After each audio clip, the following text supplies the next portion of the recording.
masses, Kappa here, and welcome back to One Name Sports.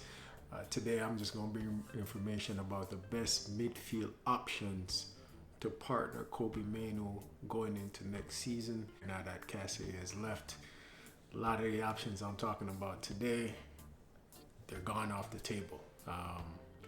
Couple weird directions we're going to be looking in, but it has to get done. Right now we only have Mainoo in midfield and maybe Mount, but we'll discuss that a little further. As you always know to do, please like, subscribe, and share the thing. WhatsApp, Facebook, IG, wherever you want to share content. But before I get really into the midfield options, just want to talk a little bit about last season. I'm on record as saying the best I expected was 6th. Really, before Amarim left, there was another video that was supposed to come out, really like discussing the movements that we did. To kind of summarize that, really happy we moved back to the 4-3-3. To me, it's the best formation that's out there. Most flexibility within the squad, and our team just fits that kind of structure. Don't know what he was on in terms of just being so stubborn with that formation, having Bruno as a central midfielder. I just didn't get it. A little flexibility would have gone a long way and he would still be there. But moved on. Carrick, really didn't have much belief in Carrick. I spoke on McKenna and a couple other options. Truthfully, top of the table. I had Unai Emery, a couple different options, but Carrick did the thing, carried the momentum going based on the squad we have and him fixing the locker room. We were able to push up to 3rd, so a lot better than I thought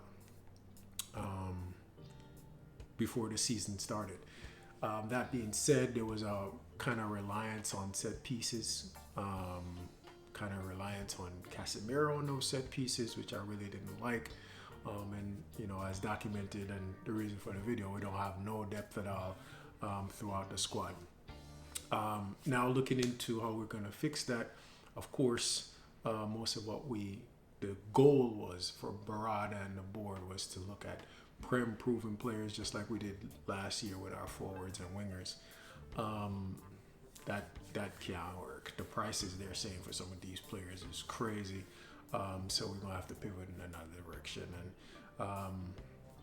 without further ado, I'll get into what that kind of looks like.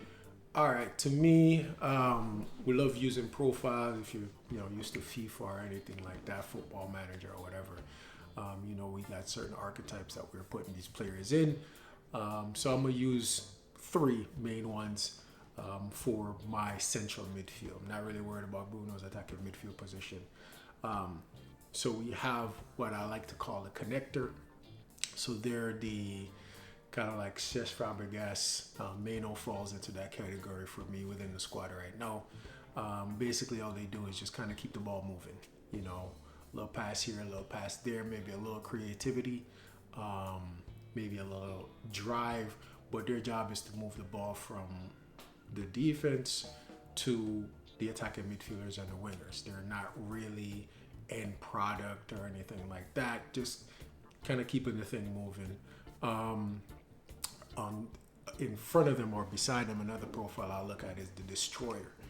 So they're the ones that putting in the tackles, always in the right place, right time. Sometimes they seem like an auxiliary center back. So Cassie filled in that role to me. But another going into Manu's history is like a Roy Keane. So your job is to do the dirty work. You're going in and you're cleaning stuff up. You're probably getting a yellow card, something like that. You're sitting back. You're not really moving too far up the field. You're trying to get the ball to the connector, who will then move it, maybe up to Bruno or up to the wingers or what have you. But kind of in that center circle area, that's really where you're at. And then the last one to me, the last profile I would say is the engine. That's the man that's running the most. He's box to box. You're just moving. It seems like he has 2 lungs. I should say, going back to the squad right now, our destroyer that we actually have, even though he's injured, is Ugarte. That was the profile we thought that we were getting in. Didn't work that way. And then the engine now that we have is Ederson if everything gets finalized there.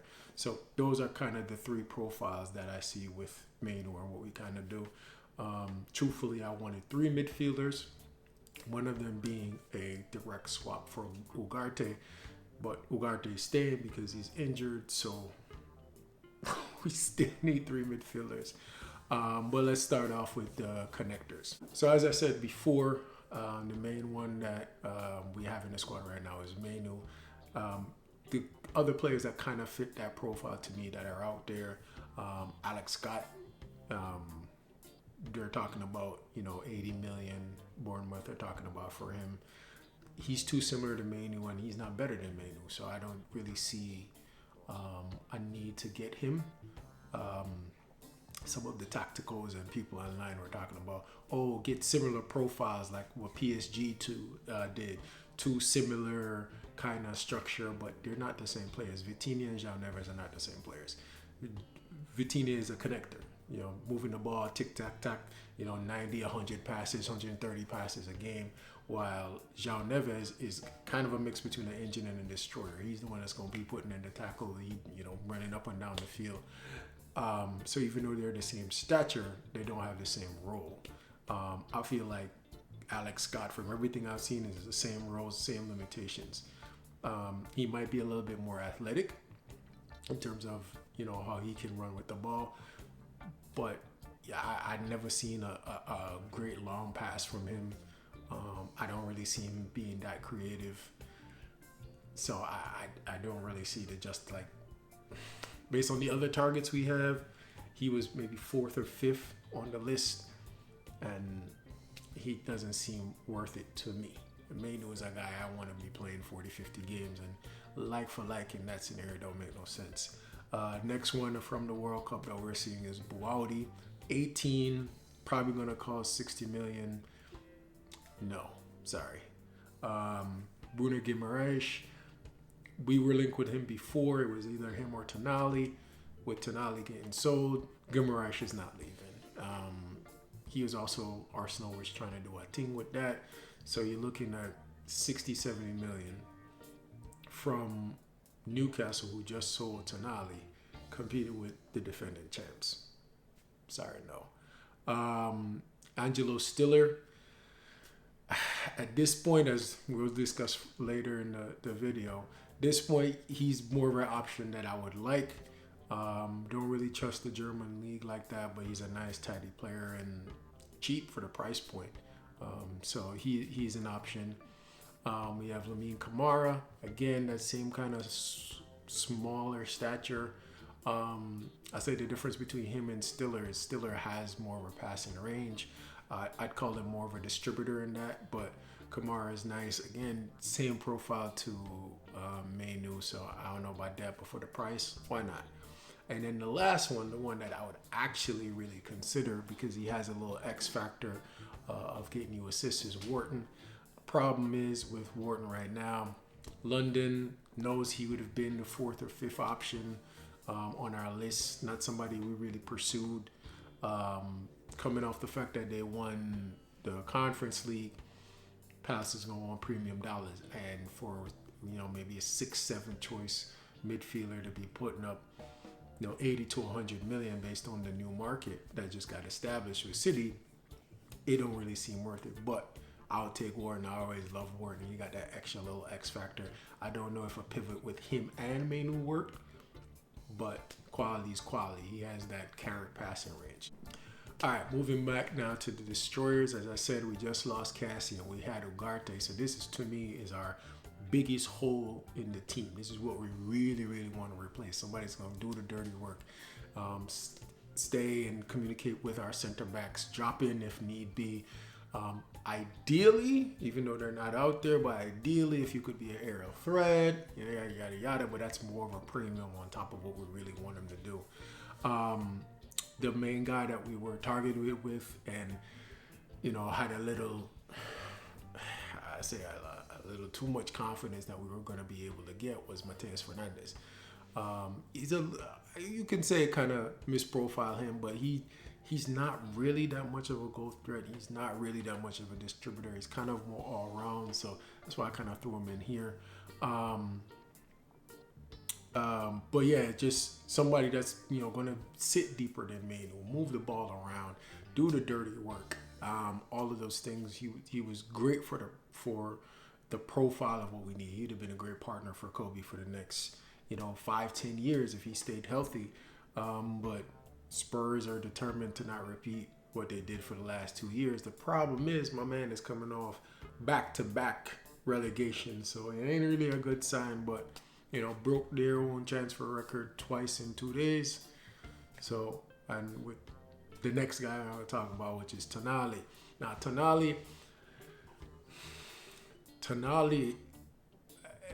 kind of has an engine, kind of a little bit of a destroyer. I remember when he went to Milan, he was seen as an next Pirlo, passing range, same kind of movement and everything. And then he went to Newcastle, and Eddie Howe just turned him into this kind of thoroughbred, all action, does a little bit of everything.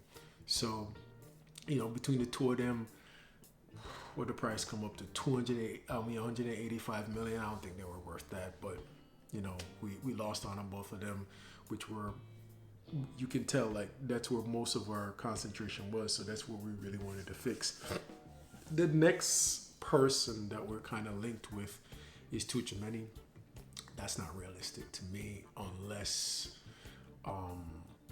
Real Madrid just kind of gives him up, and that wouldn't really make sense. I know they're talking about bringing in some marquee attacking midfielder,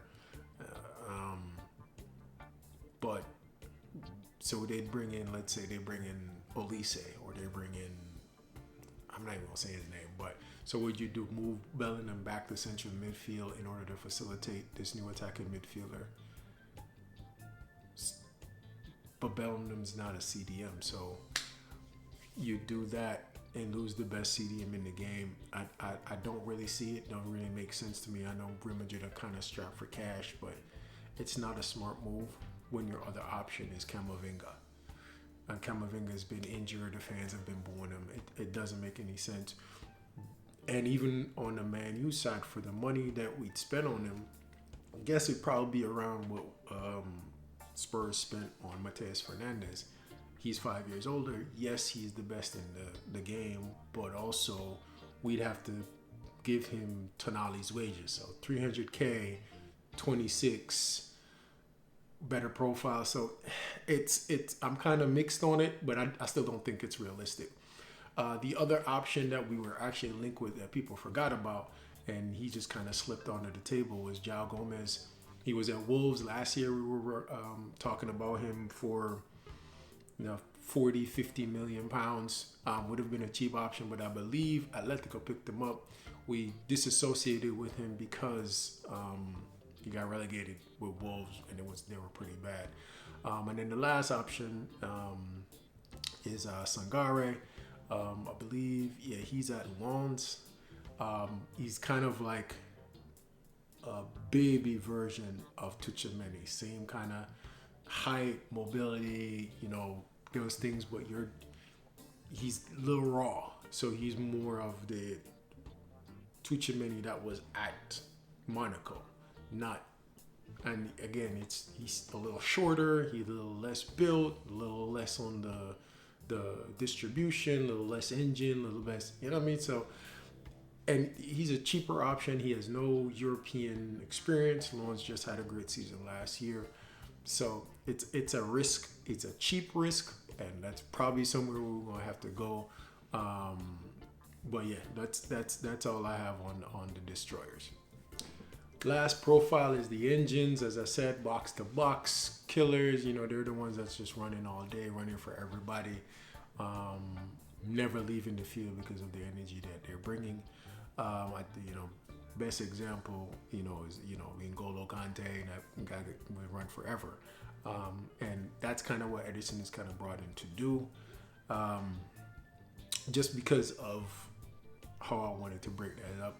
I'd say our ideal person in that scenario was Anderson. Now Anderson is not only an engine, where he's just running around. He's also doing a little bit of everything, which is why he was worth the premium. He's a little bit of a connector. He's a little bit of a destroyer. He's a little bit, he has a little go threat. He has a little distribution. So he ticks a lot of boxes. And that's why he went for 160 million. We couldn't touch those prices. The other options that we have there, we have the Mecha, which is, old school kind of engine, big in size. We get a little aerial threat there. I don't like nothing to do with the Mecha. 1, Dortmund. 2, Dortmund. 3, X-City. 4, just signed a new contract earlier this year. So absolutely not. Next one I would say is Baleba. I feel like we're going to have to go back over to Brighton with that again because of the new prices that are now in the league. We offered, I want to say 60, 70 maybe last year, and they said no because he was worth 100. He had a poor season. If we had went with that same 70, I feel like we could have got it done. Now after Mateus Fernandes and Tonali and Anderson, I feel like we're going to have to go with 80. The only positive sign to that is we already know personal terms there won't be an option, so it's really just hitting them with the 80. I think Balebo's on like 20,000 a week or something like that. So, we'd be able to fit that in, but can he then find the form that he had from a year ago? That's the question, but I feel like we're going to have to go that direction.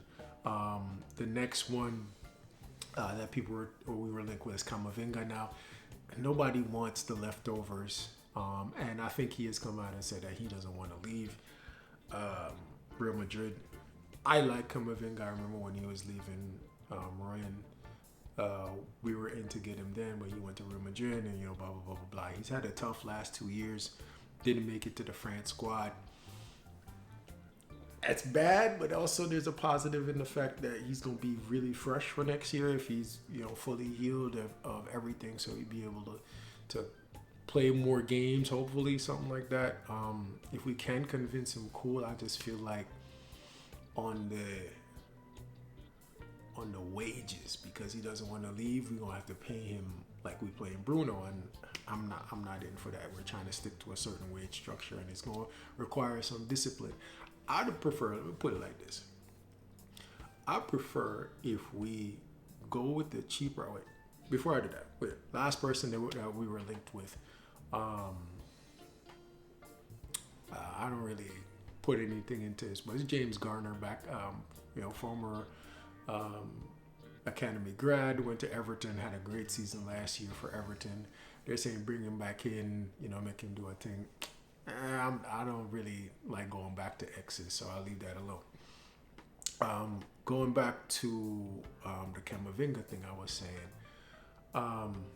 if we're bringing him in, we're going to have to, pay him wages to convince him to come here because, he's unwanted goods by Jose and Real Madrid. I don't feel like that's the direction we go. We want people that coming on the up and up.